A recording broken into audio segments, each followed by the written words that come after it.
Fellow Falcoholics, what is up? Welcome to the Falcoholic podcast. I'm your host, Kevin Knight at Falcoholic Kevin, here to bring you a Falcons vs. Bucs Week 18 game preview, the final game of the 2022 season for the Falcons and, of course, the Buccaneers as well. Perhaps a little more intrigue with this one. This is being recorded early in the week because I am leaving on vacation before we get all the injury reports and everything for this one. So I'm not going to be able to comment too much on anything that happens late in the week on the show. So we're going to look at it under the lens of the Bucs are sort of expected to play their starters. At least that's what's come out so far. Who knows if they'll play the whole game? Who knows how many of them will play? If all of them will play, some of them, whatever. We'll see. At this point, it sounds like that the Bucs are planning to play their starters. So we're going to work under that assumption, and we'll go from there. Again, we don't know too much about the injury report either, but we will look at the matchup based on who's expected to play with the starters and everything else. So that's where we're going to focus our efforts today. But seeing as the Falcons' focus is already turned to the draft and the offseason, I was going to open today's show with a little primer on the draft pick and sort of the scenarios real quick for the Falcons in terms of which pick they will end up with in the 2023 NFL draft based on the outcome of this game and a couple of other key games. And this is not necessarily exhaustive in terms of this is exactly what will happen. I'm not going to bother calculating the very small changes in strength of schedule that could happen based on all the other games that will be played. And those very small changes could be quite meaningful because the Falcons are currently right up against the Las Vegas Raiders and the Carolina Panthers, and all three of those teams are within 0.003 or 0.004 of each other in strength of schedule. So those could change, and that could affect things as well. But really, the most important factors will be who wins between the Falcons and the Bucs, and there are a couple of other teams that matter as well that we're going to get to real quick here before we dive into the preview itself. So first of all, the range of picks for the Falcons is actually quite small. There are 4 possible picks the Falcons could end up with in the 2023 NFL Draft. 6th is the highest they could go. 9th is the lowest. So no matter what, the Falcons will have a top 10 pick. Because of their record and strength of schedule. The Falcons' strength of schedule is one of the lowest in the NFL. All of the teams with 7 wins are drastically higher in strength of schedule. There's no chance of them catching the Falcons. So even if the Falcons were to win, the lowest they could fall is 9th because of that. And that helps them, obviously, the Falcons in that scenario. In terms of which pick they end up with, that matters more based on what the Falcons, of course, do to the Bucs, but also what the Panthers, Rams, and Raiders do. So for the Falcons to end up with the 6th pick, the Bucs would have to win this game. So the Falcons would then finish 6-11. And the Rams would also have to pull off the upset over the Seahawks. With the Seahawks playing for a playoff spot, like a wild card spot, it's very unlikely that they're going to roll over for the Rams. But of course, the Rams have a chance to play spoiler and potentially upset the Seahawks. That's always a possibility. I don't think it's particularly likely, but there's a chance. So if the Bucs and the Rams were to win, the Falcons would end up 6th overall. If the Falcons were to lose to the Bucs, but the Rams were to lose to the Seahawks, the Falcons would have the 7th overall pick. Now, like I said, strength of schedule shenanigans could change that, but right now that's the best I can do in terms of that prediction. 8th pick would be a Falcons win, and then they would just need either the Panthers or Raiders to win, and at that point they would have the 8th overall pick. For the Falcons to end up 9th, they would have to beat the Bucs this week, and then both the Panthers and Raiders would have to lose. So not terribly complicated scenarios there, but that's what the Falcons are looking at. If the Falcons win, they'll be picking either 8th or 9th, and if they lose, they'll be picking either 6th or 7th. So just a couple of different slots they could fall into. But ultimately, I don't think, obviously it's nicer to end up higher. It opens maybe more opportunities for a trade down if teams are really looking to get up for a quarterback, particularly if the Falcons finish ahead of the Panthers. But at this point, I think the quality of players between pick 6 and 9 are pretty similar. I think the Falcons will have a lot of good choices in that range, whether that's one of the top edge rushers or defensive tackles, or probably the top corner on the board, or one of, if not the top offensive lineman on the board. they'll have a great player available in that range. So I wouldn't worry too much about exactly where they fall. We'll get into that more after the season's officially over, as well as diving into Senior Bowl and draft content here on the Falcoholic podcast and on, of course, the Falcoholic Live. But that's where they stand right now going into Week 18. So now to get to the game itself, the Falcons take on the Bucs for the second time this year. Atlanta famously was robbed of an opportunity for a game-winning drive with a very bad call, roughing the passer call on Tom Brady. It was very publicly debated, not whether it was roughing the passer, which it clearly wasn't, but it was sparking a lot of discussion because a similar call happened in another game shortly after.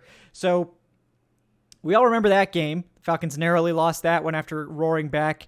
The Bucs took a lead early, and the Falcons came back. Very different position for the Falcons now. Starting Desmond Ridder at quarterback, and I just had a podcast come out on Tuesday talking about his future and how he's looked so far. And obviously how Desmond Ridder plays in Week 18 will factor into that. I do think so far he's shown enough with his trajectory of improvement to get the job in 2023, or at least be in strong consideration for that job, depending on how the other pieces fall this offseason. But the Bucs have also changed. Going into that early season match, the Bucs were still considered to be this juggernaut in the NFC South, a strong playoff contender, if not a Super Bowl contender. And since then, that early season sort of slump that people thought was just a little bit of jitters early on for the Bucs has not gone away. The Bucs are 8-8, and if they were to lose this game, they would finish with a losing record this year. They will make the playoffs as the NFC South champion no matter what else happens. So they will make the playoffs, and that is something to keep in mind, that they may pull starters. Even if they do start their starters in this game, they may do some other things. They may not necessarily go all out to win this one like they would under normal circumstances, but the Bucs have been poor on offense this year. They're 24th in scoring, which of course is not good, right? Very not good. They've still been good on defense, 8th overall in scoring, so that has helped keep them afloat, but really puzzling season for the Buccaneers offense, considering their array of weapons, the fact that they have the greatest quarterback of all time under center. There were certainly some offensive line struggles, but honestly, most of the players they've inserted have sort of found their footing, and it's really not the offensive line causing the majority of issues for this Bucs team. Some have said coaching, some have said the scheme has not done them any favors, so there's a lot going on there. But the Falcons have not necessarily been great either on offense, right? They have changed to Desmond Ridder, but the passing game is anemic. The running game has been great. So let's take a closer look at how these two teams are going to match up on offense and defense, of course, starting with the Falcons offense going up against the Bucs defense. In the passing game, the Falcons under Desmond Ridder have looked a little bit sharper, a little bit more willing to air it out. The passing volume has gone up every week under Desmond Ridder. He seems to be finding his footing, getting a little bit better out there, but still trying to catch up, and it doesn't help, of course, that the Falcons are basically back to the revolving door at left guard. Chuma Edoga was out. Elijah Wilkinson was out, so they are limited in terms of their options at left guard. Matt Hennessy returned to the lineup. Had a good game as a run blocker, but still is unreliable in pass protection. So that's an area, of course, that the Bucs could exploit. The Falcons' pass protection on the inside, in particular, has been struggling. But the strength of the Bucs defense is still the secondary. They still have a very good cornerback trio with Jamel Dean and Sean Murphy-Bunting's having sort of a rebound season. Anton Winfield Jr. is back out there as well. So it's a good Bucs secondary where the Falcons are sort of. Drake London's been great. He's been one of the best rookie wide receivers. Desmond Ridder has a clear connection with him. And Demir Bird has been a solid deep threat, but the Falcons really just don't have a lot out there right now with Kyle Pitts on IR. I think Michael Pruitt has certainly shown that he should be re-signed and probably be the tight end too for this offense, considering he's such a good blocker as well. But ultimately, the passing game is limited. It's Drake London. It's Tyler Algier catching passes out of the backfield. It's Cordarrelle Patterson trying to make magic happen, in the flat and stuff like that. So it would be nice if Ritter would show some more chemistry with Olamide Zaccheaus. That hasn't really come together yet. Not surprising, considering that he barely had a chance to throw to Zaccheaus at all. He was the practice squad quarterback for 14 weeks. So, there's certainly some issues there. But I think you have to give the clear advantage to the Buccaneers in terms of the Falcons pass attack versus the Bucs pass defense. This is a very good pass defense. I believe the Bucs are, fifth in net yards per attempt allowed, which is excellent. They only allow 5.6 yards per attempt through the air. They're ninth in overall passing yardage. They have given up a lot of touchdowns through the air, which is sort of interesting. They're 28th in touchdowns allowed with 27 passing touchdowns. And they haven't really created a lot of takeaways. They're just 23rd in interceptions. So certainly curious, but the Bucs overall have been very good at defending the pass and limiting yardage. Not as tight in the red zone, haven't necessarily made the takeaways, but I still think this is a pretty big advantage for the Bucs. The Falcons are no longer the worst passing game in the NFL. They are 31st now in attempts and yardage. They are 20th in net yards per attempt. They've been efficient through the air. They haven't thrown a lot of picks, just 9 on the season, which is nice. But all the other numbers are way down for the Falcons. This is clearly an advantage, I think, for the Buccaneers defense, which shouldn't really surprise anyone. Where we're going to potentially flip the script here is the Falcons rushing attack versus the Buccaneers run defense. Traditionally, the Bucs have really done a great job at limiting the run. It's been something that they could hang their hat on year after year. This year, it's not bad, but it's definitely average at best, the Bucs run defense. They're 15th in rushing yardage allowed, 17th in yards per carry allowed at 4.4. They haven't allowed a ton of rushing touchdowns, just 11 on the season, but it hasn't been anywhere near as elite as it used to be. So that is a potential area for the Falcons to exploit. Back in week 5, the Falcons put up 151 rushing yards on the Bucs. So I suspect that to be a focus once again for the Falcons in this game. The run blocking of the Falcons offensive line has been exceptional. One of the biggest stories this offseason has been just how good they've been run blocking after being one of the worst in the NFL in 2021. And Chris Lindstrom has sort of taken over the mantle of the best guard in the NFL, one of the best offensive linemen in the NFL, period, with a 95 PFF grade, which is just absurd. He's the number one guard. Caleb McGarry has really continued to improve this season. And as someone that was sort of really questioning whether he would even start to open this year, he's really answered the call. McGarry is currently, I think, the 4th ranked tackle according to PFF, and you guys know I'm iffy on PFF's grades, but I think that the tape bears it out that McGarry has been very good. He's been better in pass protection, and that has been always his weakness, right? He's still not a great pass protector, but he's above average currently, and overall, his run blocking has been elite. I think he's been like the best or the second best run blocking tackle. And for this Falcons offense, that's really important. So I do want to give him added weight there. Jake Matthews is having a good year once again at left tackle. He's been just fine, been solid, above average, all those good things. Where the run blocking, where the blocking has been weakest is at center and left guard, and that's probably where the Falcons are going to dedicate their resources this offseason to bringing in outside help. But on the ground, the Falcons do have the benefit of having one of the best rookie running backs, which just saying one of doesn't sound that great, but this is a very good year for rookie running backs. You know, Kenneth Walker having a great season. Breece Hall was on a tear. Dameon Pierce was on a tear. But Tyler Algier is really pushing to take that mantle of the top rookie running back right now. It's Kenneth Walker by a hair, right? He's got 936 yards to Algier's 900, but it's not out of the question that Algier could take over and surpass him. I know Dameon Pierce is up there as well in terms of his total yardage. Definitely been, Dameon Pierce is technically, I think, in first with 939 total yards.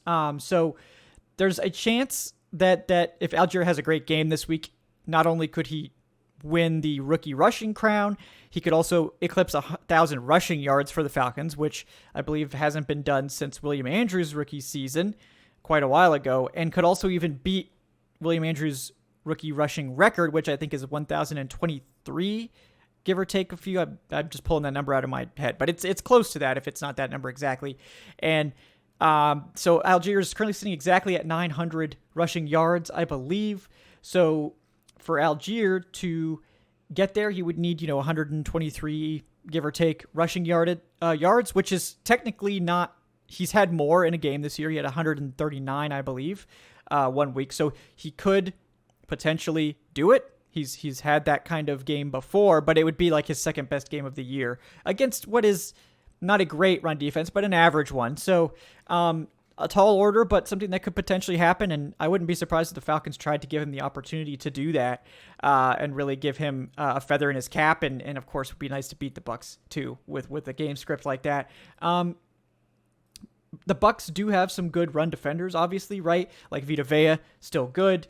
They do have Akeem Hicks in there. He has been playing pretty decently as a run defender, better than a pass rusher, which was surprising to me. Where they've struggled is that Devin White just hasn't been a good run defender for them. He's one of the worst run defending linebackers in the NFL. They still have Levante David, who is, of course, great. And they still have Anton Winfield Jr. at safety, who's a great tackler. But this Bucs I think the front is strong, but behind that front and not counting Levante David, there are struggles in run defense. So that has opened the door for teams to be able to run more successfully on them than in years past. So I think the Falcons, as one of the NFL's premier rushing attacks, they're still third overall in rushing yardage with, I believe, 2,500 rushing yards this year, which is pretty crazy. It's an advantage for the Falcons in this one, like it is almost every week, and that could be notable, especially in a game where the Bucs may not push any of their injured players onto the field. Their injury report last week was pretty long, so we'll see if they choose to hold out any of those guys that are recovering. But that is definitely an advantage for the Falcons. Moving over to the defensive side for Atlanta, they're basically not gonna have an advantage against any offense. In this one, the Bucs haven't been a great offense, certainly, but the Falcons have not been a good defense either.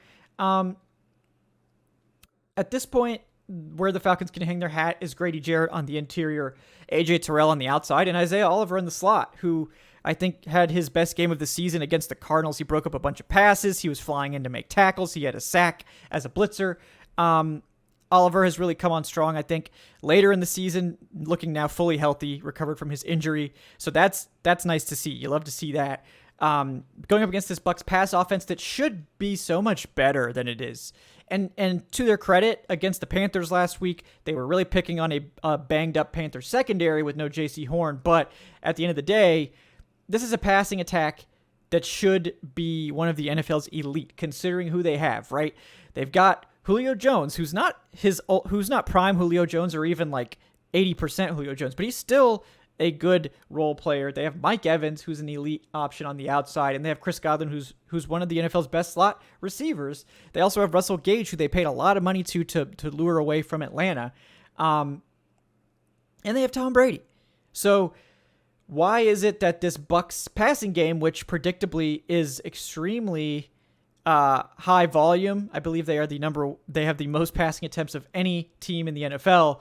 They have the second most passing yards, so that's something, but they are 18th in net yards per attempt. They're just not putting up a lot of volume. Like for reference, in terms of yards per attempt, like net yards per attempt, the Falcons have 5.9, which is 20th. The Bucs have 6.0, which is 18th. And so that tells you that efficiency-wise, this Bucs passing game has not been meaningfully better than Atlanta's, which is really saying something considering, like I said, Tom Brady at quarterback, elite weapons in the passing game.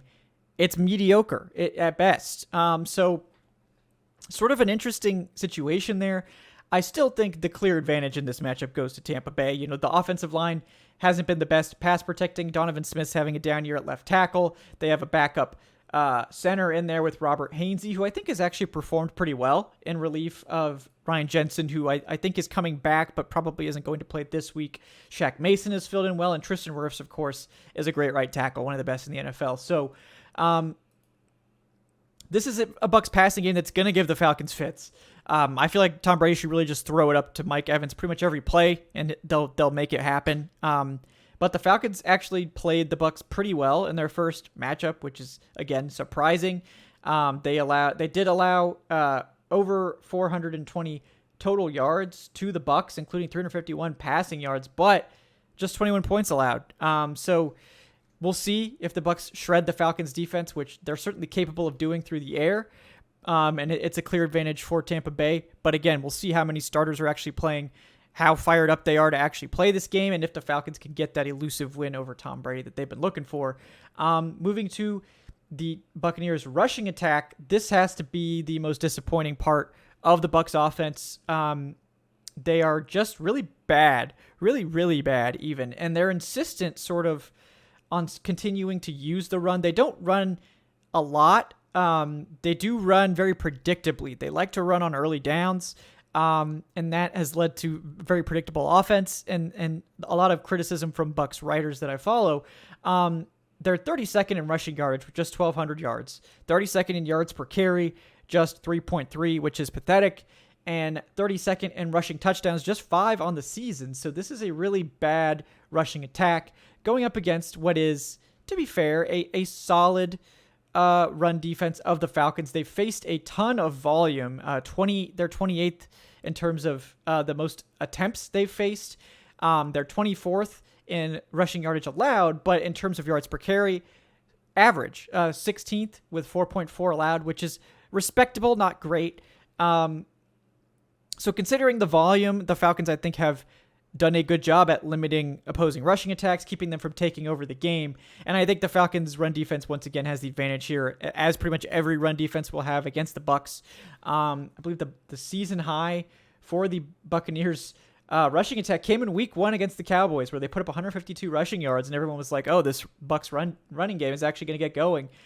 Since then, they did put up 161 against the Seahawks in week 10. So slightly more there. We all know the Seahawks have one of the worst run defenses in the NFL, so that's part of it.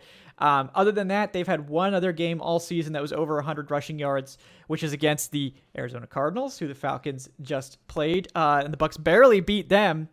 7-8, the Cardinals were in that game. But this is a bad run game. It's a bad run game. They had 3 total rushing yards against the Chiefs in week 4. Wow. So this Bucs rushing attack is bad. The Falcons should have the advantage and should be able to limit it. And it's part of the reason that the Bucs offense in general is stagnating, is because they're insistent on continuing to run in really predictable situations and not maximizing, and they're not maximizing their passing game either. So that's one victory for the Falcons in terms of their ability on defense to slow somebody down. So at this point, you look at the stats, you look at the records, and you still have to lean Tampa Bay overall. My prediction would be that if the Bucs starters or most of the starters play, Tom Brady in that passing game should be able to shred this Falcons secondary. Just cut it up.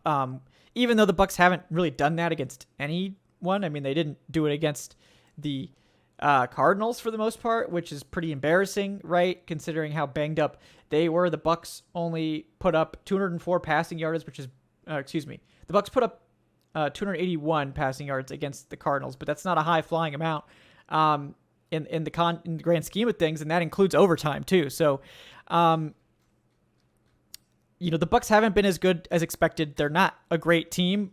I just think they're better than the Falcons, and I don't think that's a controversial statement. But I do think the Falcons will be very fired up for this game. I don't know how fired up the Bucs will be, so that sort of morale, that fire going in, could be meaningful in determining the outcome of this one.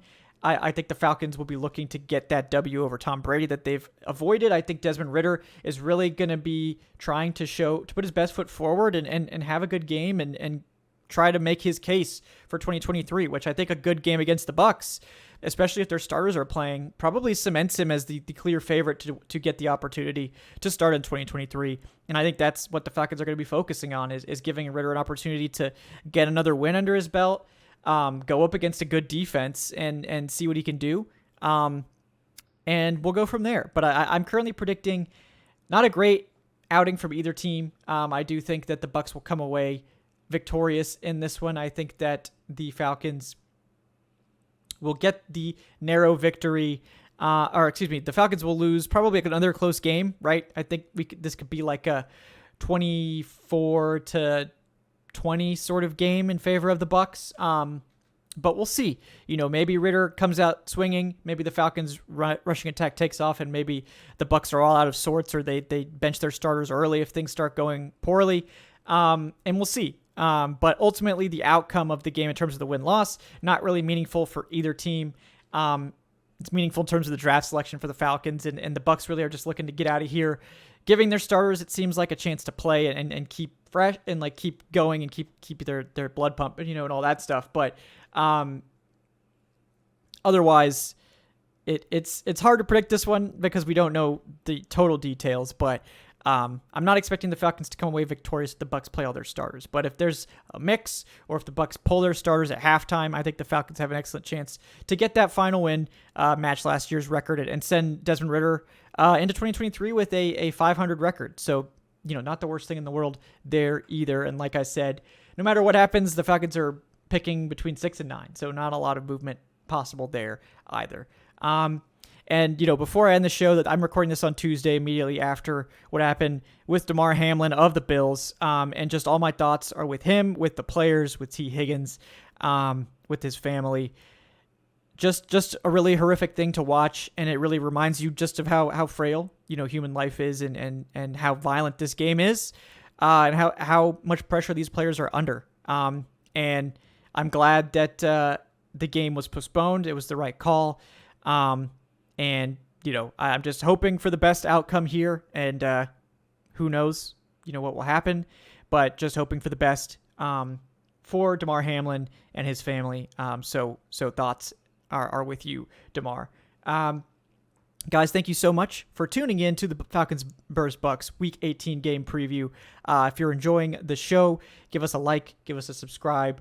On YouTube, if you're listening to the podcast audio, leave us that 5-star review. Those really help us out, help the show grow. So thank you so much for that. If you're interested in supporting our Senior Bowl fund, as our planning for that trip is underway, you can donate at streamlabs.com/thefalcoholic/tip. You can also do it via Venmo if you prefer that by going to my Twitter account. I'm Kevin Knight at Falcoholic Kevin. It is linked there. And after this, guys, we will be diving right into draft season, right into the off season, as things get underway for 2023, which is going to be a really exciting time for the Falcons. Finally flush with cash, have a full allotment of draft picks to spend to take this roster to where it finally needs to be at a competitive level. I'm really excited to see what happens, and excited to take the journey with all of you as well. Like I said, I will be out of town, so there will be no Falcoholic Live on Wednesday. There will also be no post-game show on Sunday. As a result, we will be back to normal next week. The Wednesday show next week might be a little bit delayed depending on travel, but we will be back next week to start the offseason off in earnest, getting right into Senior Bowl prep and that sort of stuff. So, guys, thank you so much for listening to the Falcoholic Podcast. I'm Kevin Knight at Falcoholic Kevin. I will talk to you guys next time. Enjoy the final week of the 2022 NFL season. Let's have the Falcons start things off with undefeated in 2023 with 2 wins and getting that elusive win over Tom Brady that we've all chased for so long. Hope everyone has a great weekend, and I'll see you next time. Have a great day, folks.